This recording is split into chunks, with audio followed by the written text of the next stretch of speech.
E aí, o porquê que todos os anos eu nunca me preocupei com campanha da fraternidade. Eu vi e estou vendo, como você também, toda essa discussão. Eu sou padre esse ano há 25 anos. Há 25 anos, como padre, eu faço parte da campanha da fraternidade. São os 3 exercícios da quaresma: oração, penitência e caridade. Caridade, aqui se encaixa, nesse terceiro tópico, um aspecto da caridade que a campanha da fraternidade propõe. Só que cada ano, se você lê, principalmente da década de 70 para cá, final da década de 70 para cá, quem escreve esses documentos da campanha da fraternidade, claramente são pessoas ligadas à teologia da libertação. E o que a teologia da libertação prega? Ou seja, não é a igreja, não é a teologia da igreja, é uma teologia, um tipo de teologia que prevaleceu no Brasil e que quis se impor como a única leitura espiritual, a única leitura bíblica, a única leitura possível teológica, e não é. O que a teologia da libertação diz? Exatamente isso, que o nosso problema é estrutural, que se nós vencermos as estruturas, se nós conseguirmos transformar as estruturas políticas, econômicas, sociais e religiosas, aí o mundo será o paraíso. Aí nós teremos o reino de Deus aqui na terra. E isso é falso. Isso é mentira. E não sou eu que digo que é falso. Não sou eu que digo que é mentira. Primeiro é o evangelho que você acabou de ouvir. Segundo, o documento da Congregação para a Doutrina da Fé, Libertate Nuncius. Na época que o cardeal Ratzinger era o prefeito da congregação. De tantos desmandos que se espalharam pelo continente latino-americano, vindo dos frutos nefastos da teologia da libertação, que afastou o povo da igreja, que afastou o povo da vida espiritual, que fez da igreja, muitas vezes de comunidades, muitas vezes, um espaço de militância política orientadamente de esquerda. Orientadamente de esquerda. E aí, se você é de esquerda, o problema é seu. Não tenho nada com isso. Faça da sua vida o que você quiser. Agora, esse espaço não é o espaço para militância ideológica. E me prove, me mostre um único documento da campanha da fraternidade da década de 70, final da década de 70 para cá, década de 80, 90 e até os dias de hoje, que não tenha uma conotação profundamente, notadamente, majoritariamente, da teologia da libertação. Ou seja, de que todo o problema do ser humano, a libertação que o ser humano precisa, não é do pecado. Não é a libertação das estruturas do pecado original, do pecado que habita o coração do homem, do ser humano, das nossas paixões, das nossas más inclinações, da nossa desobediência a Deus. E daí o porquê precisamos de vida de oração. Precisamos de vida de oração na presença de Deus para que o Senhor tenha misericórdia de nós e transforme o nosso coração. É o que mais vale, é a coisa mais importante dos exercícios quaresmais.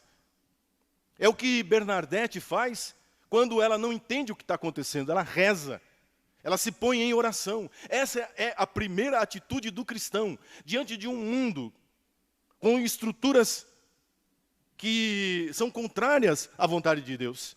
Como, claro que, por óbvio, que politicamente, economicamente, os pobres sofrem.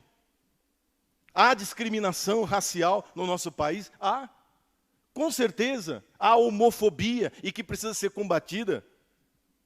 Mas, meu irmão, você pode ler nos documentos que essa teologia produz, e agora, escancaradamente, na campanha da fraternidade de 2021, está por escrito na cartilha da campanha desse ano. Que o que eles acham, o que eles pensam é assim: não quero que tenha homofobia, não quero que tenha mulher apanhando, e não queremos. Então o que a gente tem que fazer? A gente tem que atacar a estrutura patriarcal. Ou seja, traduzindo em miúdos, que o problema não está no coração do homofóbico. O problema não está no coração do homem mau caráter, machista. Que o problema não está no coração do racista, do xenófobo. Que o problema está na estrutura da família tradicional. É a família tradicional que é racista, que é xenófoba, que é homofóbica. Então, se eu desconstruo a família patriarcal, a família tradicional, aí então eu tenho a libertação. Acaba a homofobia, acaba o racismo, acaba as discriminações, e isso não é verdade. Isso é falso. Isso não é verdadeiro. Porque o problema não está na estrutura. A estrutura é reflexo do que está dentro do ser humano.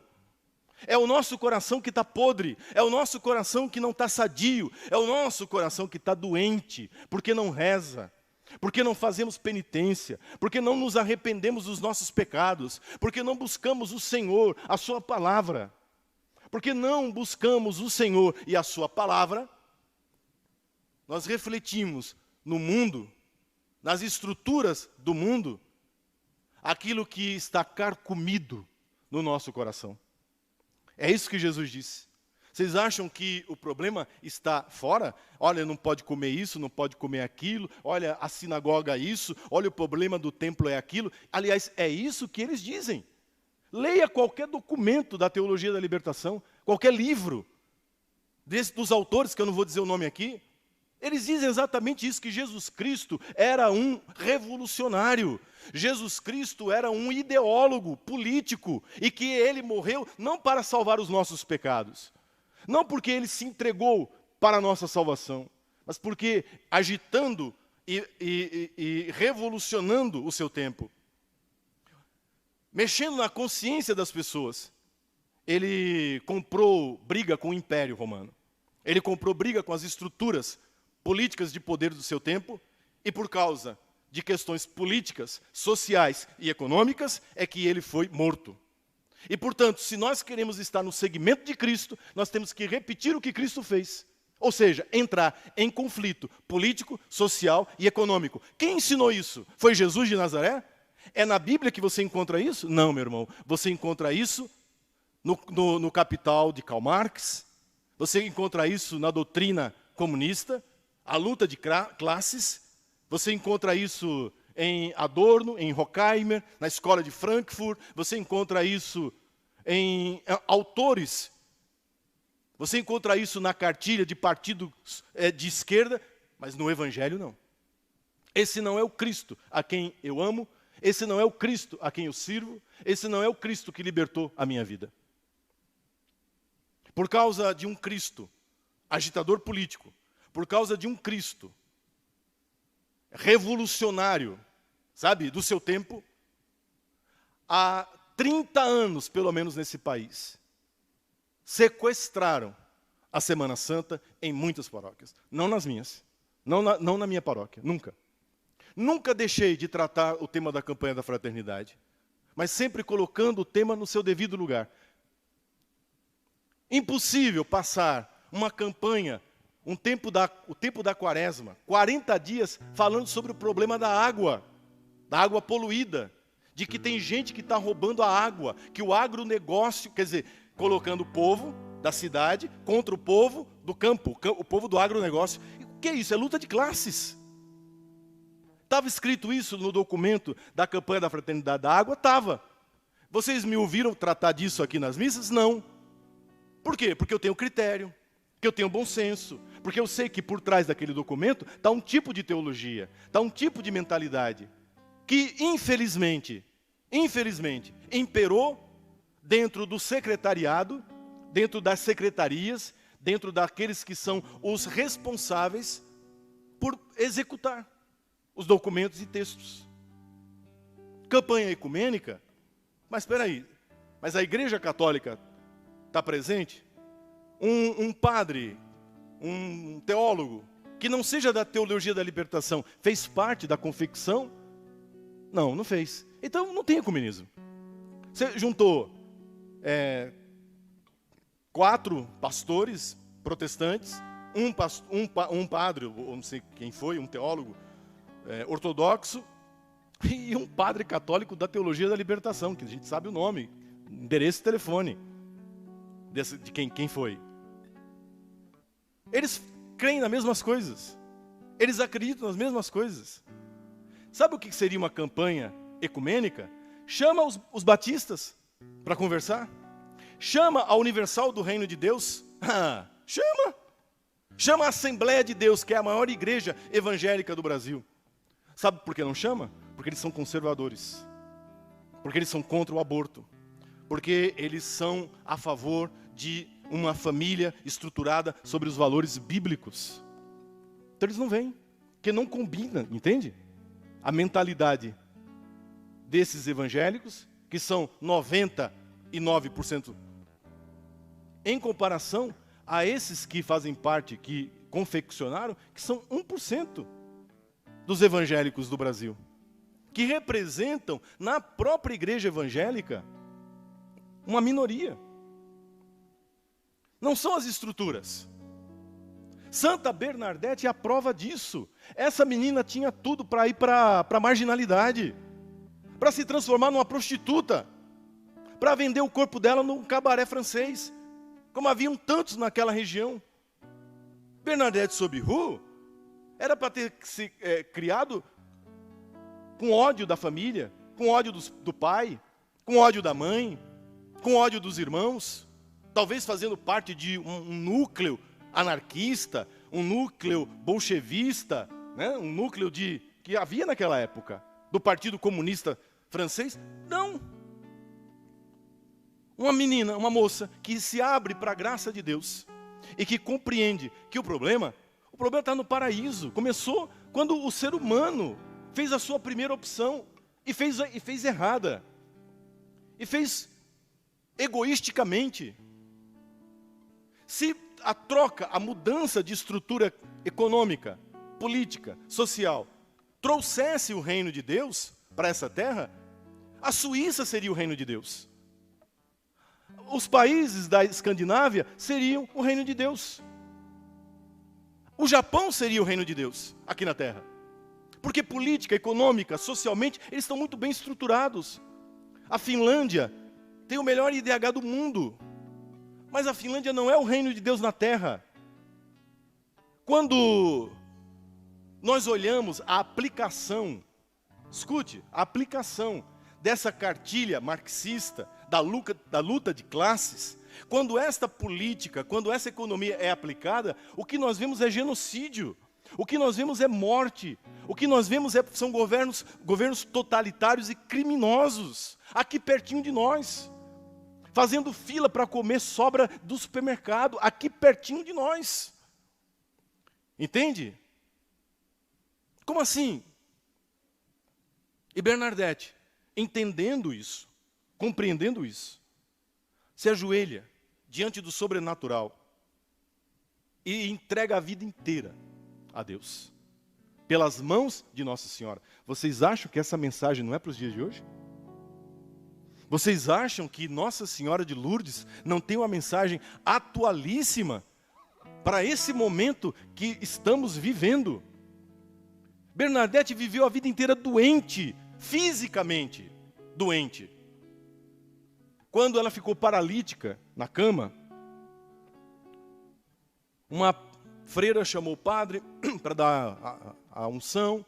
O padre e a freira entraram para visitá-la no quarto e fizeram uma brincadeira com ela, dizendo: o que você está aí com preguiça? Brincando, sabe? Aquelas brincadeiras chata, preguiçosa. O que você está fazendo aí deitada? E a resposta dela é a mensagem. De novo, a mensagem de Lourdes. Ela revela uma das coisas que Nossa Senhora tinha dito a ela. Ela disse assim: eu não estou aqui deitada com preguiça, eu estou aqui obedecendo as ordens de Nossa Senhora. Porque o meu trabalho aqui na terra é sofrer. A minha missão aqui nesse mundo é oferecer todos os meus sofrimentos, unido ao sofrimento de Cristo na cruz, pela salvação do mundo. Eu estou aqui no meu trabalho, no meu ofício, porque Nossa Senhora me disse que aqui nessa terra eu não teria alegria e felicidade. A minha alegria e a minha felicidade seria no céu. A minha alegria e a minha felicidade seriam no céu. Essa frase, se você disser essa frase para um teólogo da libertação, para um católico de esquerda, ele cospe na sua cara se brincar. Porque essa é a frase mais alienada que se possa imaginar. convém não aguentar, suportar dor, enfrentar a dor como uma missão, mas se rebelar, se revoltar. Essa é a lição que nós mais ouvimos nos dias de hoje. A gente tem que lutar, que isso seria uma alienação. O céu, não. Aqui na terra, as coisas têm que acontecer aqui embaixo. Aqui é que tem que ser o paraíso. Aqui é que tem que acontecer as coisas. Que isso seria um tipo de religiosidade alienante. Que tira da igreja, que tira do cristão, o seu caráter de mudança, de profecia da sociedade. Lourdes é uma grande alienação para essas pessoas. O sofrimento de um doente é inútil. Um bebê no ventre da mãe não vale nada. É um empecilho que precisa e pode ser descartado. Entende? Um patrão não é alguém que está servindo a Deus através do seu empenho em colocar a sua riqueza a serviço da sociedade. Não, é um inimigo que precisa ser derrubado. É alguém que precisa ser questionado. É alguém que precisa ser retirado. Em nome da igualdade. Quando na realidade nós sabemos que não há igualdade. Nunca houve igualdade. É exatamente na solidariedade, na compaixão que nós temos uns para com os outros, que Deus se manifesta. Que não vai ser derrubando ninguém, que eu vou a lugar nenhum. Essa é a mensagem de Lourdes. O Papa Francisco repetiu isso agora na mensagem aos enfermos, porque amanhã é o Dia Mundial dos Enfermos, porque é dia de Nossa Senhora de Lourdes. Na mensagem do Papa, o Papa diz exatamente isso, que, veja, se tudo se resume à revolução, à transformação política, social, onde ficam os doentes? Esses que agora não podem fazer nada. Eles são inúteis, eles são descartáveis, porque nós estamos caminhando para isso. O ser humano está se tornando descartável.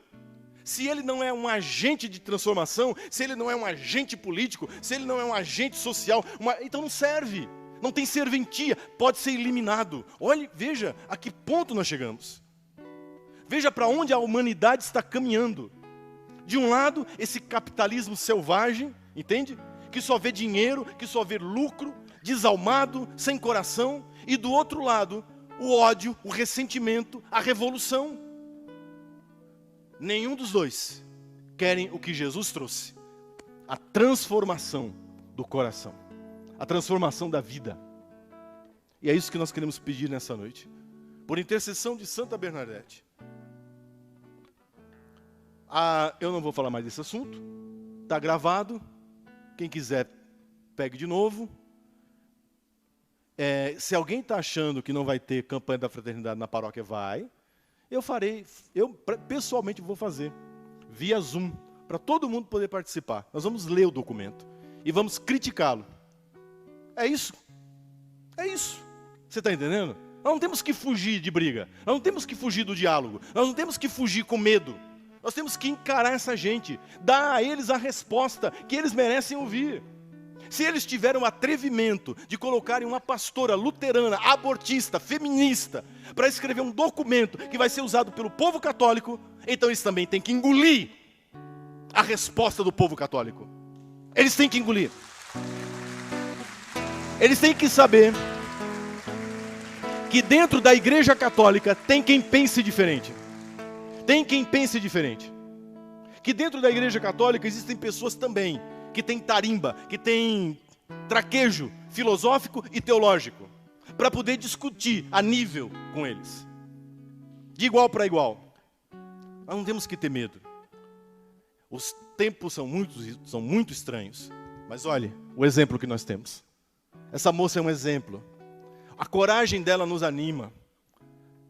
A sinceridade de coração dessa moça, dessa freirinha, é um exemplo para nós. Quanto que ela sofreu, o quanto que ela foi humilhada. E a gente, para fazer média, sabe, com o seu fulano, o seu cicrano, não pode mexer nisso. Eu vi, eu não tenho, mas me mandaram, sempre mandam, né? Alguns dizendo, não, nós temos... Eu ouvi assim, quem não obedece, não é católico, está em apostasia. Pois então é isso, né? Agora sim. Veja, isso são os ecumênicos, viu? Esses são os da tolerância. Esses são os que dizem Jesus é amor. Esses são os que dizem, olha, não julgueis. São esses que chamam você de apóstata, que chamam você de anticatólico, estão dizendo que você nem católico é. Estão dizendo que você desobedece o bispo, desobedece o papa. São os da tolerância, são eles. Que nunca deram valor às estruturas da igreja. Que nunca deram valor à autoridade de bispo. Que nunca deram valor ao poder e autoridade petrina do Santo Padre o Papa.